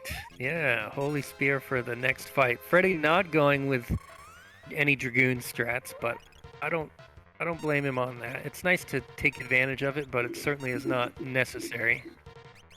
Meanwhile, we got our last Gilgamesh. No more Gilgamesh for the rest of the seed for Joe. We've seen all 5 of them. We got the Adamantite. Adamantite. Interesting. Well, that's 2 more boss checks, and they're World 1, so they're pretty quick and easy. And After the Karnak Cape, of course. I expect Joe to ignore everything in the castle. What do you think? Oh, 100%. All the loot. Yeah, what are you no looking looting. for? I don't know. Running shoes? No. Like, that's it? Nothing that we really need. Yeah. Yeah, no. Running shoes... Gil toss, I guess, maybe. Unlikely. No, maybe you're not spending any time in here. I think, though, that going to Mirage and shopping would be worth the time just because you can get a lot of useful things pretty quickly. And heck, maybe the shoes are for sale there. Yeah, it's, Yeah, it looks like we're gonna chase the Adamantite, though, I gotta imagine. Because that was just a coral ring. There's the Kaiser Knuckles. I know how much Joe really likes the Kaiser Knuckles. It would be interesting to go to Mirage. We know that Joe's has sold probably as much as he wants to sell to get those 2 chicken knives. So unless like Two-Wheeled and Freelancer were there, don't really think so. Oh, there's your angry ninja doing almost 10,000 damage to Twin Tanya. Provoking a Aquarate counter, but World 1 Aquarate counter with this team now isn't that big of a deal, so that's gonna be Twin Tanya down. Yeah, the old-fashioned way with damage, and very quickly too. Yep. A little bit different than 50,000 HP, but kill is a kill. And we got another squirt on the board. It's been a little bit, and there's the 4th tablet, so we're missing 1 more tablet to get to the end of the void. I got to imagine Joe doesn't even care. I would imagine Joe is thinking this is enough tablets for me to go through and probably clear the seed if I need to go through the void. If he runs into the 4th, into the 2nd tablet, he'll be like, okay, cool, but we'll see how Joe approaches it at this point. Knowing, again, he's got to have a pretty good idea of how much of a commanding lead he has just based on the bingo board and what's been shown and what hasn't been shown. So I don't think there's any reason for Joe to, to start resetting out of non-bosses, but we'll see. If you're Joe, you do have to sort of face that question of like, well, I'm trying to clear this seed as quickly as possible. At what point do I dive into the void? You don't want to do it too soon, but you also don't want to necessarily do it too late either. Like, completing the rest of Lanka, definitely a good idea, in my opinion. The question will be, where will he go in World 3? How long will he, after this, how long will he stay in World 3? And then once he realizes, well, the most efficient way to do boss checks is to actually take on void bosses. When will he go there versus elsewhere? And that's the chance for Freddeh to catch up by doing the opposite. And no real useful hints in terms of Mirage either. So we're just don't know where that last tablet is. The Odin pickup in Mirage is actually pretty huge. That's going to make the Crystal Guardians a lot easier. If, it actually rolls True Edge for once. But yeah, no, it's going to be... Excuse me. Go ahead. Oh yeah, I was just going to say, it should be roughly a level % chance. So if you've got a couple summoners who can cast Odin, pretty good chance that you'll get it pretty quick. Probably put up Golem first and then just roll Odin until it works. And Joe is taking the tool pass. I got to imagine he's going to do the very quick ones.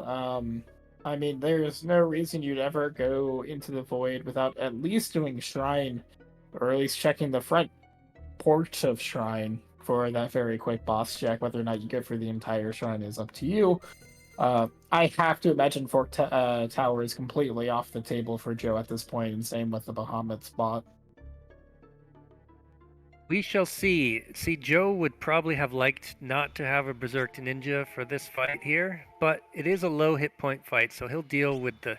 Oh, actually, getting the ninja turned to stone is helpful. Oh, it's a double delta attack though because of the 2 chicken knives. That hurts a little bit. We just need to cast Bahamut and work through. Yeah, Joe's seeing if he has a soft, but I don't think he even has one, so whatever. Just win. Freddie found Phoenix in Mirage Village as a free item in the barrel behind the bar, which is kind of interesting because of all the summoner use happening. And there's a way to get the not have the chicken knife proc. You have a double lens in front of that chicken knife, and suddenly you no longer are trying to run away. Um, on average, I still would have to believe that the double chicken knife is probably going to be a little bit better on DPS. Oh, for sure. It's just a way to be a little bit less frustrated at moments when you want to reliably hit. Yep. It's pretty great for ninja double lancing even.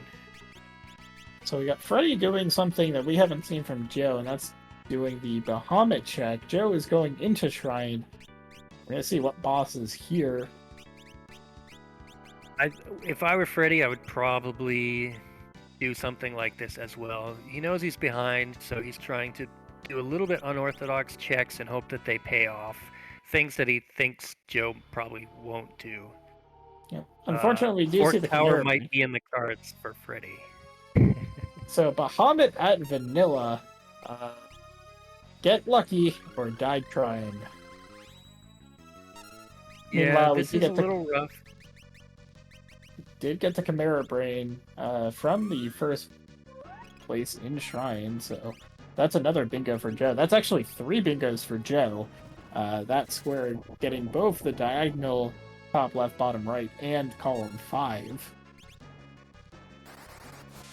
Yes, 3 bingos already for Joe. Only, let's see, 2 squares away from 5 bingos, I think.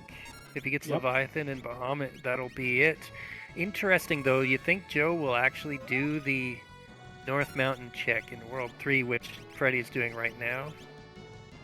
I kind of don't think he would go there. It's Yeah. slow to get there. I know? would be very surprised if we saw Joe go up to Bahamut. At the same time, like, he's gonna know when Bahamut is clicked off that it's gonna be in a weird place. True. We're gonna see if Joe tries to even metagame out where this Bahamut is, or may even just say, speaking of vanilla, I don't want to deal with a possible vanilla Bahamut that likes to spam Mega Flare. As we are Double spamming vanilla Mega Flare. bosses on screen, but Joe is noping out of Stalker. Even though his ninja did like 10,000 to start, which is half the damage that you need to do, he said, nope, Stalker's not on the board, so I'm going elsewhere. Yeah, and it makes sense. Joe is thinking he has all the key items that he needs to essentially beat the game, or at least is going to say the Stalkers can't be guarding everything. I think I missed it before, but also if Joe runs into Minotauros, that is another bingo complete for him. So that could be interesting. We've been talking about it quite a bit already, so I would kind of like to see it. So do I. I want to see it. This Bahamut is incredibly rude in terms of location. I want to see a rude Leviathan as well, but, you know, with as many squares that we have completed, sort of more than likely not going to have to go to the back of the void, but there is always the chance. On Freddy's side, the shelling everyone up seems like a good idea, except I think Bahamut is too strong and his hit points are too low to survive a Mega Flare, even with shell. I think the better play would be to put up Carbuncle, Quad Reflect for big damage off your entire team, and hope that Bahamut doesn't use spells that are non-reflectable. He'll probably use some on you, but usually not enough to kill you. Oh, but Freddie got through without even seeing a single Mega Flare. Haste 2 is strong, and gets the Pyramid Page out of it. That's interesting. He'll probably chase it just because he needs to do things that are different than what Joe's doing. Yeah. And knowing that Joe doesn't have that pyramid page, but is actually going to go into the sunken walls, which again, it's gonna lead to something important. Don't know if he's going to chase the entire chain. Here's the minnow. Unfortunately, if it was one spot back, it'd be more interesting. But the double chicken knife here, killing it in one hit. So that's gonna be bingo number 4 for Joe. Angry Thief defeats Minnow before he can take a turn, almost as good as throwing the Assassin Dagger at him and instantly killing. But that was really good and really quick. Now what's interesting is Joe might be saying, I'm not running through falls.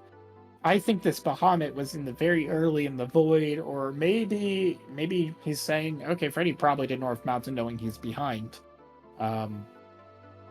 So he's going to say, I want to do very quick checks. So I think this Bahamut's going to be very early somewhere, or very accessible in World 3, knowing that Freddeh had really just clicked the Hear You plant and the Necrophobe spot. So knows that he entered World 3 relatively recently, so this Bahamut has to be pretty available. Yeah, Joe going into the void thinking that Freddeh was desperate and went into the void extra early, probably, or just saying the best chance, most rapid progression of bosses that I can fight is fighting bosses in the void. Now, what's interesting? The only way that this burns him is if all the early void bosses up to having far enough to that 3 tablets can get you. If none of them are on the board, it's the only way Joe gets burned by this. Yeah, what's interesting about this is if Joe notices that Freddeh clicked Nagisa, is probably going to realize that Freddeh wasn't in the void. Right. And may think about, well, Joe may be like, oh, maybe Freddeh did Fork, and I don't really want to deal with Bahamut at Fork. Although that would have been pretty quick to go up Fork Tower. So, we'll see. I mean, odds are you're just looking for one boss, so... And there are a couple bosses that just get you your 5th line. So, yeah, this is the fastest bosses you have. Not a boss I particularly want to see. We're hoping that Kara continually hits Odin. Yes, but this is not a particularly high HP spot. We can survive his attack as well. True Edge only does typically roughly 1,000, although it's quite variable. I don't think it won't kill the whole team. That would be 4 high rolls, which would be really unlikely. No, I'd be surprised, but I've seen worse. Yeah, here it is. This is actually 4 comet rolls is what Odin does with a True Edge. And one person went down, and then he did attack another, but Angry Ninja, too strong. So it's Freddeh continue. Yeah, Freddeh is continuing through Trench. I forget if there was anything that Joe really clicked off after Golem, so probably just looking at that path to the void and saying, yeah, I probably should be doing this. But it would be interesting, right? Because what does he has access to is Minnow, which we know is at the front of Falls. We believe Twintani was at the Adamantite for that entire chain. And forget where Chimera Brain was. But there's our Neo X-Step fight at the Goblins. Joe reset out of it rather than continuing through. He's leaving the void, so he's like, okay, I'm gonna go do checks. Freddeh did not find Bahamut in the void, so I'm gonna leave and find where he did his checks. Or is going. Did he mean to go back into the void? That doesn't make sense. No, because you would just reload your save. Yeah, he's gonna leave. Yeah, he's gonna leave. That was just a flying over the void hole by accident kind of mistake. He's either going to Fork or he's going to Mirage, I would say, at this point. I gotta imagine Mirage, but maybe he's going to Fork. Okay. I mean, you don't have to be. Freddeh made the Fork desperation play. Yeah. Yeah, you don't have to. You don't have to beat both of the bosses if the first one is giving you your 5th bingo. So we'll see if this pays off. But I gotta got to imagine that if this doesn't pay off, we're seeing a Mirage play and seeing that vanilla Bahamut. Because again, Joe has to have a pretty good idea at this point that the Void is not where our answer is. It was too quick for Freddeh to click off that Kiryu plant, beat X-Def, and then go find where that Bahamut is and defeat it. For it to have been, say, the third or fourth boss in the Void. Although I believe last time I commentated Joe playing a bingo and, boss rush bingo here, I believe the Fork Tower play was the correct play for him as well, or had some value, but maybe I'm misremembering. It's hard to remember, but Fork, I mean, it is two boss checks very close together in time, and it can really pay off.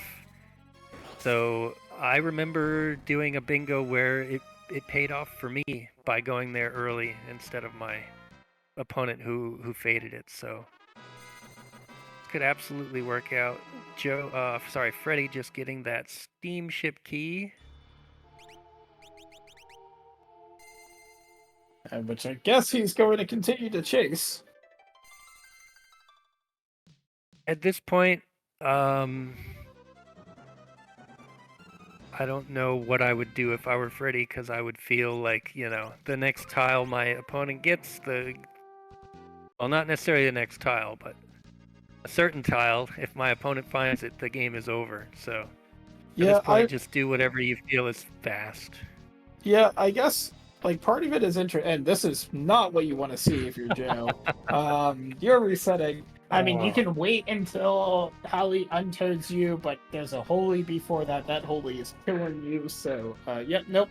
Just going to leave. Solo Angry Ninja was not the way, but he now knows that, well, since that is not Bahamut, I'll just go look somewhere else. And now he's going to go to North Mountain and fight Bahamut. So, yeah, for Freddeh, it's definitely it's an interesting decision because what squares are sort of going to be down this path more than likely, and there are definitely bingos there.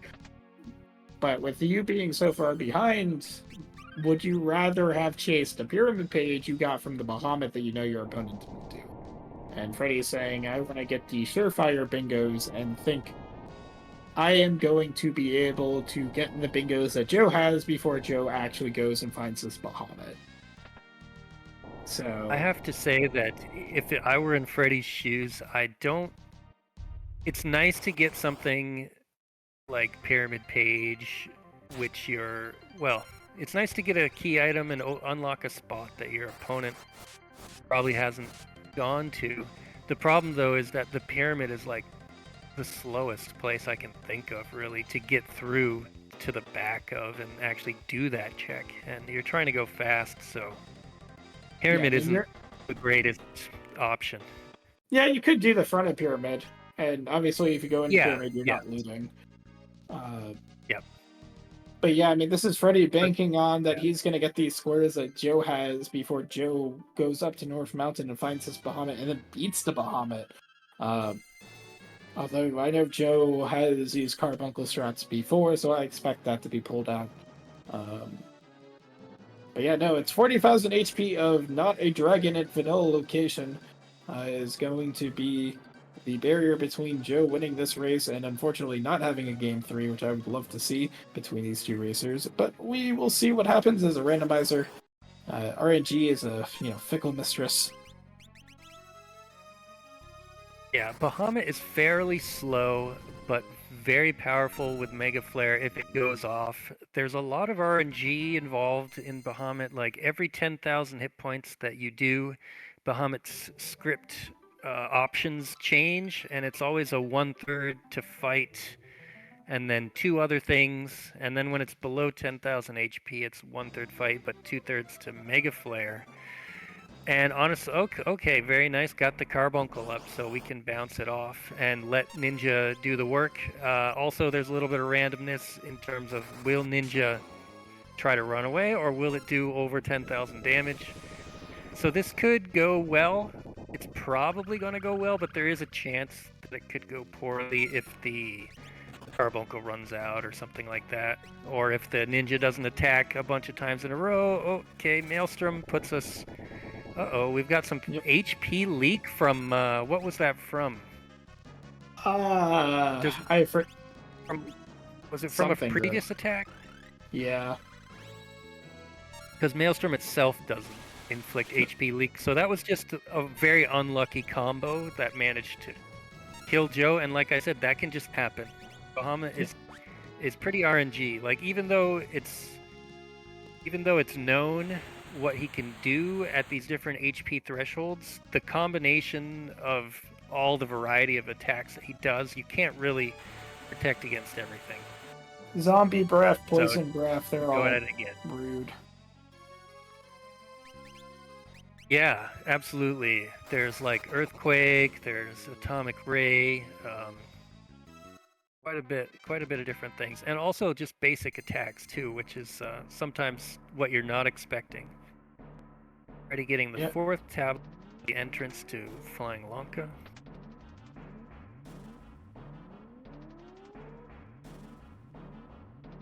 I like the quad reflected damage. That's working out well. Makes Carbuncle both a defensive and an offensive summon with the right combination of spells. Excuse me. Absolutely.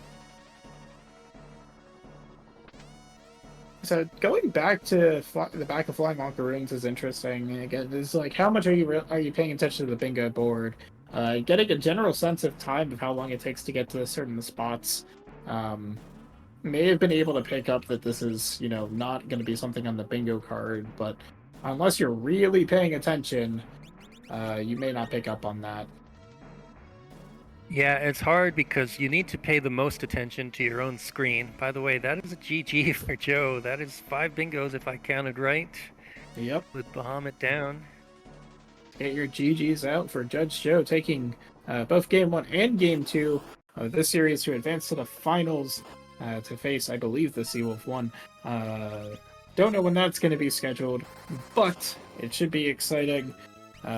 Maybe that one will go to a Game 3. Be upset because that was my favorite flag set. Yeah, we have still yet to see a Game 3 in this tournament. No one has been able to overcome their opponent, who just did a quick sweep in each best of 3. I guess people who are good at the first type of bingo are also good at boss hunt bingo as well. But a really impressive showing by Joe and both racers. There was a lot of summoner power, and you get to see why that's such a good job in Final Fantasy V. They were able to handle pretty much everything with just a little bit of outside help. Yeah, I mean, Summoner, Bahamut, raiding Kusa Castle, both racers getting that pretty quickly, and then Joe with that early EXP lead, sort of keeping that through the entire time, really let him control the seed from a pacing standpoint. So, GG's to both our racers, as mentioned, Joe finishing in first, Freddeh deciding as he can to not finish up the seed, and so GG's to Freddeh as well. We'll see if we can get them in the voice chat here. And actually, we are already joined by both Joe and Freddeh. GG's to both of you. Thank you. Yeah, GG's, I guess. Not fun knowing you're just endlessly far behind 45 minutes into that, and it not ending until just now. That's kind of how I felt. And then even feeling even worse once you do the steamship into Adamantite Chain and get one boss out of the 4 I thought I was going to get. Yeah, I was saying towards the end there that you could pay attention to sort of how long it takes between boss clicks to get an idea of what was going to happen or what wasn't going to happen, but that requires a lot of attention to a bingo board that isn't your game. So it is very difficult to come up with that, as you're playing. But still, I mean, there's too many options between what things could be. I'm assuming at least one of them is Tool Pass, probably another one is Odin. And I'm hoping not one up Fork, but if one's up Fork, I was cooked anyway. Fork 1 is Halicarnassus. I don't know what Fork 2 is. I checked Fair Fork enough, looking yeah. for Bahamut.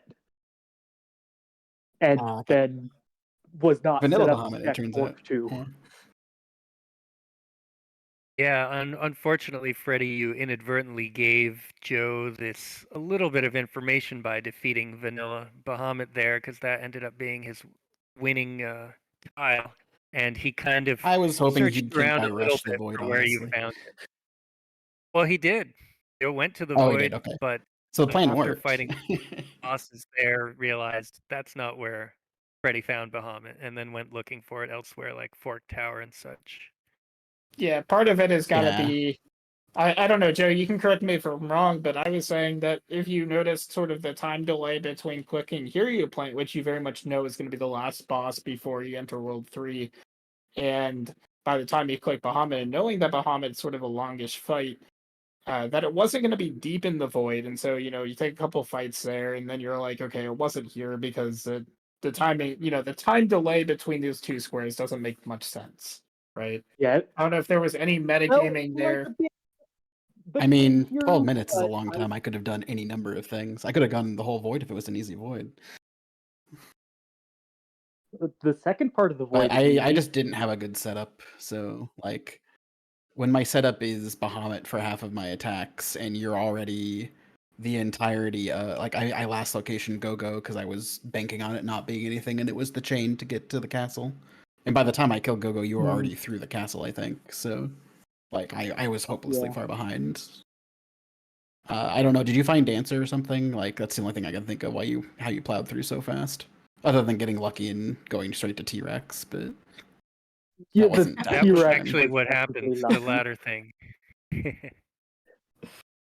Saw the North Yeah, Joe Mountain hit got the immediately, went to North Mountain, threw a Phoenix down.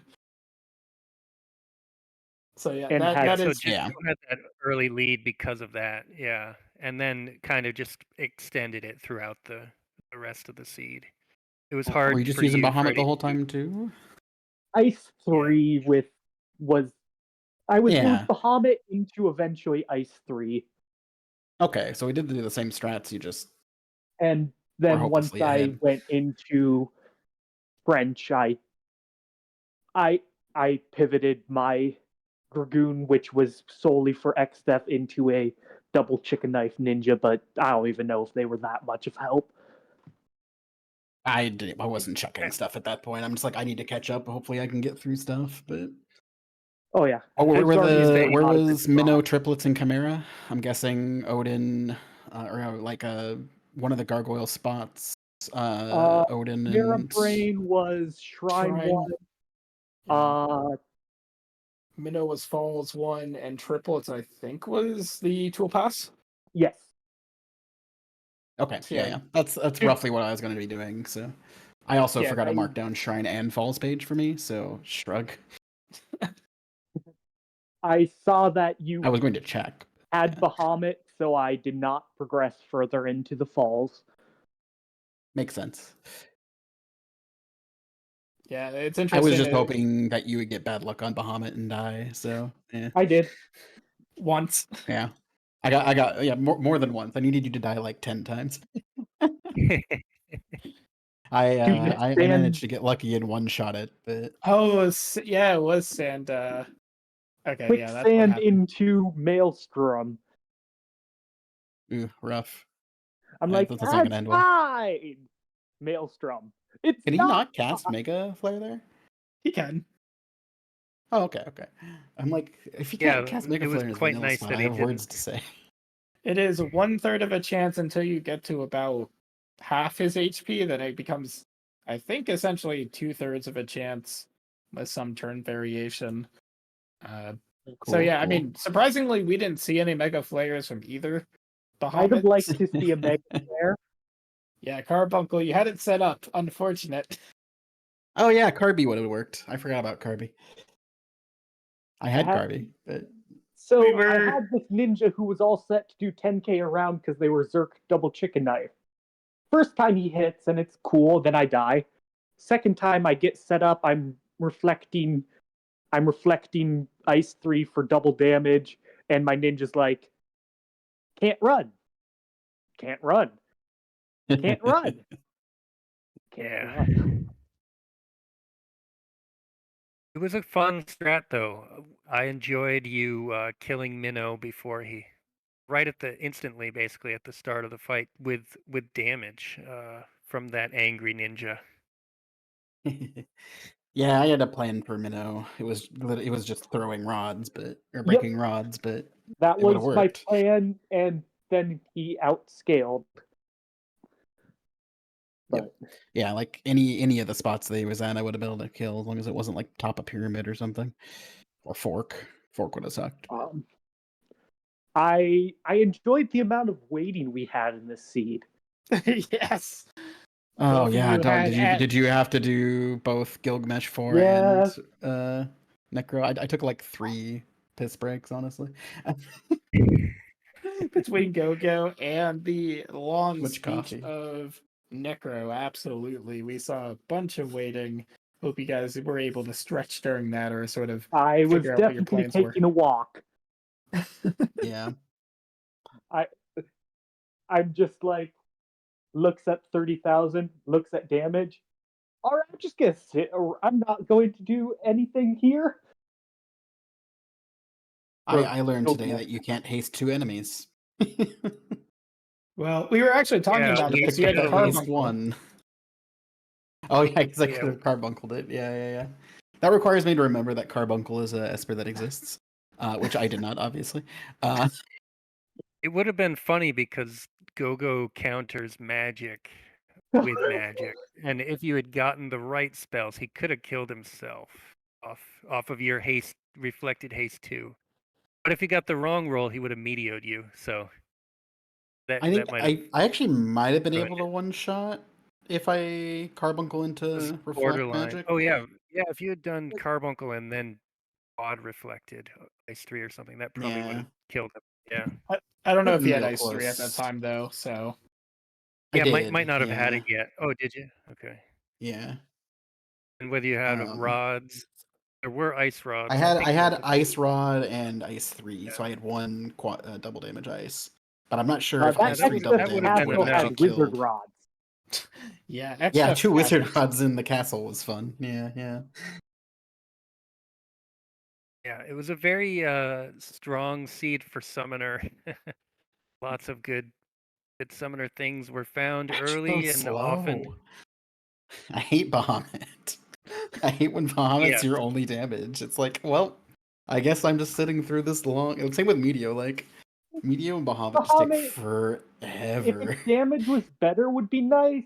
But it's like, it's only Yeah. like 3 more seconds a cast compared to Ice 3 or something, or like 5 compared to Gil Toss. It's 10 seconds more than fine. Ice 3. Like, it's like a 10-second cast. It's really long. Yeah, it's definitely one of the longer ones, and you don't love to use it, but it is powerful and it works on just about everything. So it was getting One of those you. that's really It was good. getting you there. Sorry. It's one of those that's really good early, but it doesn't scale really well. Oh no. Like very similar to like Comet, Meteo, another thing that I'm forgetting. But yeah, I was ready to go back to to Kuza and get a dancer set up. I just never found dancer. Like Yep, rainbow. You had ribbon, rainbow, red, and Maneater like available. What's dancer? What's a dancer? I also had Berserker ready to pick up if I needed to. Found the Artemis bow eventually in Mirage, but at that point I was just like, I'm just rushing to try to see if I can do anything. Makes sense. So, did Mirage have anything good? The rest of the black magic spells, Nice. Bolt and Fire 3. It did not have Black Mage. I found that in like Trench or something. Yeah, Black Mage was a reward. It was Adamantite 2. Yeah. Adamantite too. Yeah. It did have Odin as well, which did make the Guardians a little bit easier. I had Odin. Once you got through Edge. Well, once I remembered that I had Odin. Yeah. My Guardian slash fight is fun. was, well, I don't have any heal magic. I only have 3 high potions, 2 elixirs, so I don't have float. I first one was a wipe, and then I set up 4 Bahamut's, and that Just squeaked squeaked out 10k. Yeah, it makes sense. That was maybe Joe's toughest fight, although maybe you had to redo another one as well. Well, Bahamut, but that was sort of just being unlucky, I think, on the Bahamut fight. I enjoyed your Angry Dragoon, which you used for a little while too. Maybe like 2 or 3 Angry fights. Dragoon. That was fun. It It gave was me a holy yeah, land. Berserk. I was about to fight X-Death. What am I supposed to do? Not equip it? I think Yeah, I that forget if I helped. had the I Holy think it Lance helped you before or sort of after. extend your lead a little bit, Joe, by having a physical attacker in the party. Yeah. Various physical attacker setups toward the end there. Yeah. I had a relatively fast exit fight anyway, so it wasn't too bad. My Arcuavis got. I had to wait out a paralyze because of MP concerns. I really wanted a physical attacker for Archaeavis. I just eventually I was like, well, I don't know where my actual bracelet is, so I'm just gonna go kill those anyway at this point with friggin' Bahamut and Ice 3. At least 3 it's faster than only Bahamut, 2 Bahamut. slashes. Yeah. That's. I didn't even want to wait for Yeah, the only had Joe slash. I did just the used 3 Ice. Bahamut. Joe did the menu boss for everyone's entertainment, getting Arcuavis Nice. right down With- blocking the spell list. With Good old my menu gear, it boss. was mandatory. Yeah. I Pretty only much, had you only yeah. had like 3 probably one Bahamut, Bahamut cast at that so point. nothing. I didn't have anything to hit with, so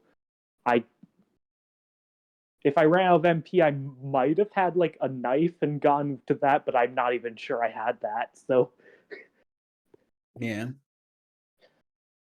And I had marked Iron Claw late on accident. Like I freaking was like looked for Sergeant for forever because I thought it was Sergeant for some reason.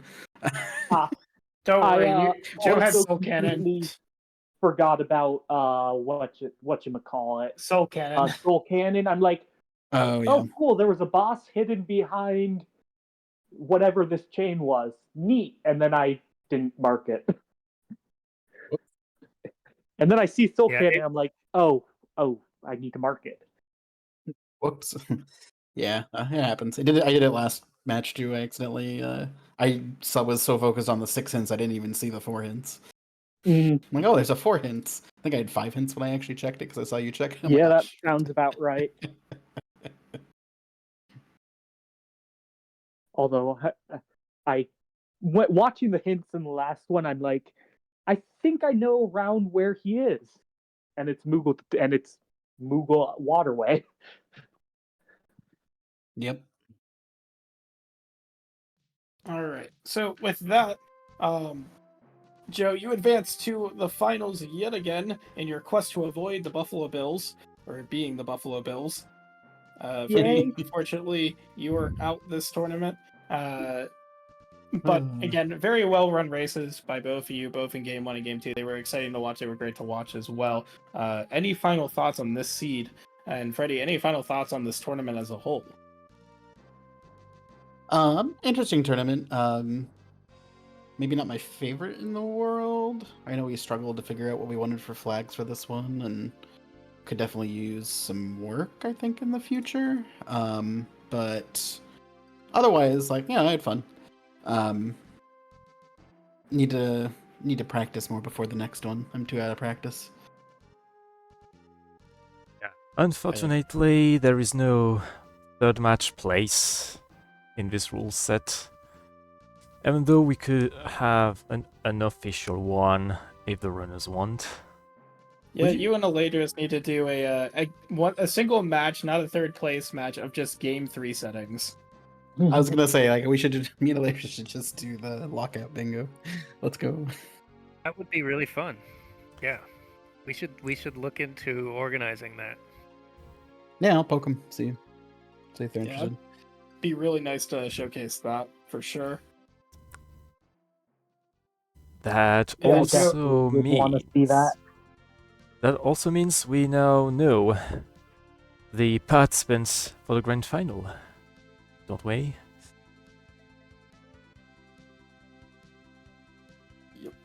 The what? I'm sorry. Yeah, if you just mean Joe versus Seawolf, absolutely, that will be the Yeah, they pairing. can hear me, by the way, so... Yeah. Yeah. I know.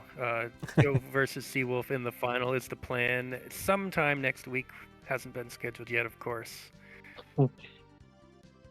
How do you How feel, old is Judge Ultra Joe? I'm looking at this. I'm sure it'll be a real fun match. I've been enjoying learning this bingo. It's a different way to play Career Day, and it was lots of fun to kind of pick it up a little bit. And honestly, the little bit of Archipelago I did before was some good practice and preparation for a couple of those squares, Mhm. like Right. the corner jar one. Yeah. Because you've been steamrolling this tournament as the first seed, so you were both the first in the qualifying asyncs, which only served as seeding asyncs, and you actually won your matches because all the other matches were upsets. Like the lowest seed would always Were win, they? except in Oh, your yeah. matches. Huh. Yeah, Go figure. the grand final will actually be out of 8 runners. It will be the seed 1 against the seed 7, which I believe is pretty uncommon to see. Yeah. Should be lots of fun. Beers. Yeah, Some of that was my fault since I only did one async. Whoops. Yeah, Freddie sort of threw a little bit of a wrench into the seating, but I also threw a wrench because Seawolf is good. I think that maybe his asyncs were just uncharacteristically slower than he is capable of doing. The Yep. asyncs definitely had some tricky bits, especially asyncs. Yeah, they sure did, didn't they? Well, so this marks the end of the semifinals. The finals are scheduled to be between the upcoming Monday up to, I believe, June 16th in terms of time slot schedule. In the meantime, we may organize a vodcast for Seawolf versus Aridris, as their games were not restreamed live. So we may organize that in the upcoming weekend, since final doesn't start before Monday. So yeah, definitely stay tuned. Once again, thanks to Fan Fancy Randomizer for letting us use their restream layout and channels. Thanks to the wonderful community who comes watch the races live. There are many of you in the chat every time, so thank you all. Thanks to our volunteers, we've had a full crew for both matches here. That's pretty comfy, so thank you Dry and Fiery for coming to commentate. I appreciate it. Yeah, Thanks appreciate to it. you, Ron, My again pleasure. for restreaming and, of course, Final Fantasy Randomizer channel as well.